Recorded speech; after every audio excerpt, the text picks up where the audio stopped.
Halo guys, ini adalah podcast Let's Start. Terima kasih untuk kalian yang menyempatkan waktu sejenak untuk mendengarkan podcast ini. Bersama kita mengedukasi diri, bertumbuh, dan belajar. Banyak hal yang belum kita ketahui. Namun, bersama kita cari tahu banyak hal. Oke, dan saat ini di episode podcast Let's Start yang ke-9, saya akan membahas tentang privasi. Make your privacy yours. Privasimu adalah milikmu. Dan istilah privasi ini belum pernah sepopuler sekarang, terutama jika berbicara dalam konteks Indonesia.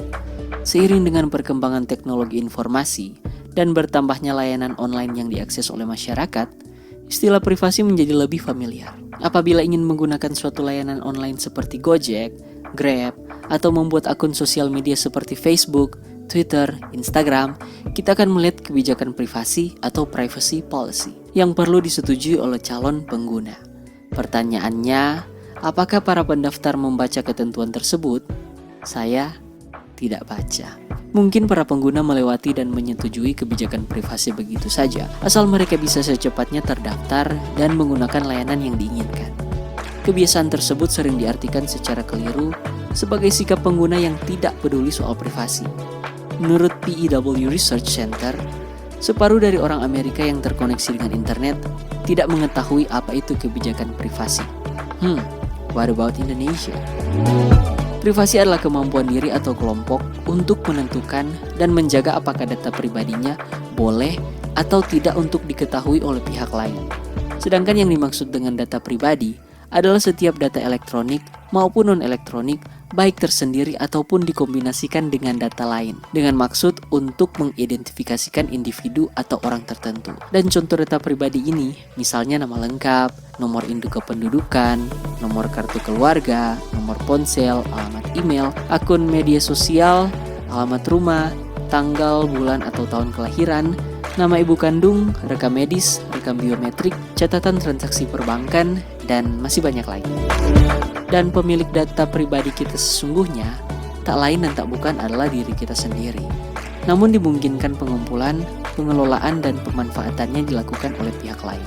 Guys, perusahaan internet dan sosial media mengumpulkan data Anda dan saya.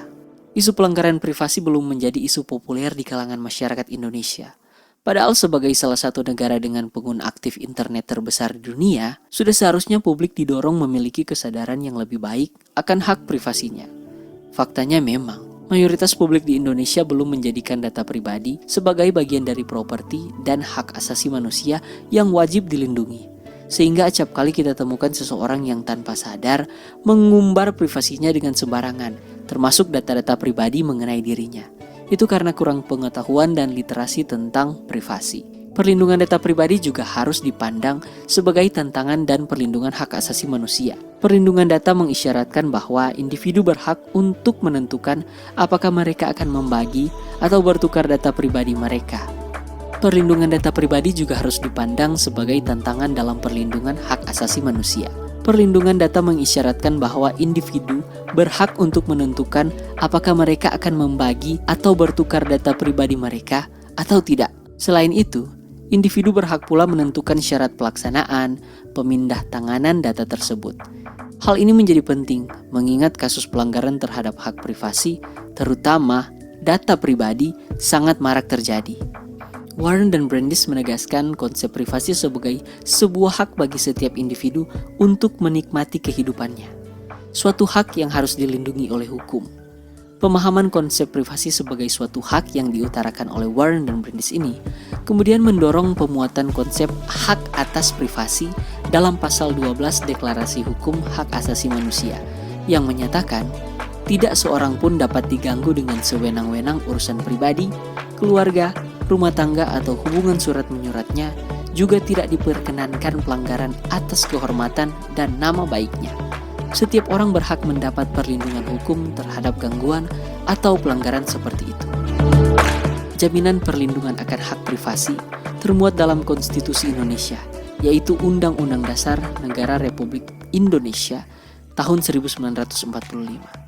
Khususnya di pasal 28G yang berbunyi, setiap orang berhak atas perlindungan diri pribadi, keluarga, kehormatan, martabat, dan harta benda yang di bawah kekuasaannya, serta berhak atas rasa aman dan perlindungan dari ancaman ketakutan untuk berbuat atau tidak berbuat sesuatu yang merupakan hak asasi. Ketika kita menggunakan suatu layanan dan memberikan informasi pribadi ke pihak penyedia layanan, diasumsikan kita percaya bahwa pihak penyedia layanan bahwa mereka tidak akan menyalahgunakan atau menyebarkan informasi kita. Persoalan privasi juga mempunyai dimensi gender yang seringkali luput untuk diperhatikan. Berbagai kajian telah menyadarkan risiko yang berpotensi menggunakan teknologi informasi untuk mencederai privasi perempuan demi kepentingan seksual atau kekerasan dalam bentuk ancaman, seperti yang terjadi pada kasus revenge porn atau di forum online seperti Kaskus kerap disebut dengan istilah barisan sakit hati. Ketika sekelompok orang menyebarkan foto-foto pribadi yang eksplisit secara seksual dari para perempuan yang menjadi korban ancaman mereka. Berbagai bentuk pelanggaran terhadap privasi inilah yang kemudian membangun kesadaran akan pentingnya privasi. Oke guys, perlahan-lahan konsep privasi sudah mulai kita pahami kan? Dan kita tahu bahwa privasi itu menjadi hak kita. Dan saat ini kewajiban kita untuk menjaga privasi diri sendiri dan privasi orang lain. Jadi sebagai seorang sahabat, seorang teman maupun seseorang yang peduli, mari kita berikan sahabat kita, orang-orang yang kita pedulikan, privasi untuk dirinya sendiri. Dan kita memulai dari diri kita sendiri. Oke, dan sebagai penutup podcast ini, saya akan memberikan tips 3 hal pokok yang perlu kita pahami untuk menjaga data pribadi kita maupun orang lain di internet. Yang pertama, pertimbangkan dengan benar ketika akan memberikan data pribadi diri sendiri, anggota keluarga, ataupun milik orang lain baik secara online maupun offline kepada pihak manapun. Tanyakan atau bacalah terlebih dahulu maksud serta tujuan permintaan data pribadi tersebut dan pertimbangkan risikonya. Bersikaplah kritis atas tawaran apapun. Yang kedua, ketika menggunakan media sosial, batasi data pribadi yang kita posting di internet. Data pribadi tersebut bisa berupa teks, foto, ataupun video. Dan yang ketiga, pelajari dan pahami teknologi yang kita gunakan, baik itu gadget maupun layanan online seperti media sosial. Aktifkan fitur perlindungan privasi sesuai dengan kebutuhan kita dan jangan biarkan di-set secara default, karena bisa merugikan kita. Oke guys, terima kasih untuk atensi kalian, untuk waktu kalian mendengarkan podcast ini. Terima kasih untuk dukungan kalian dan sampai bertemu lagi di minggu depan di episode yang ke-10. Saya Geraldo Marcel, host kalian. Terima kasih telah mendengarkan. God bless Sulawesi Utara.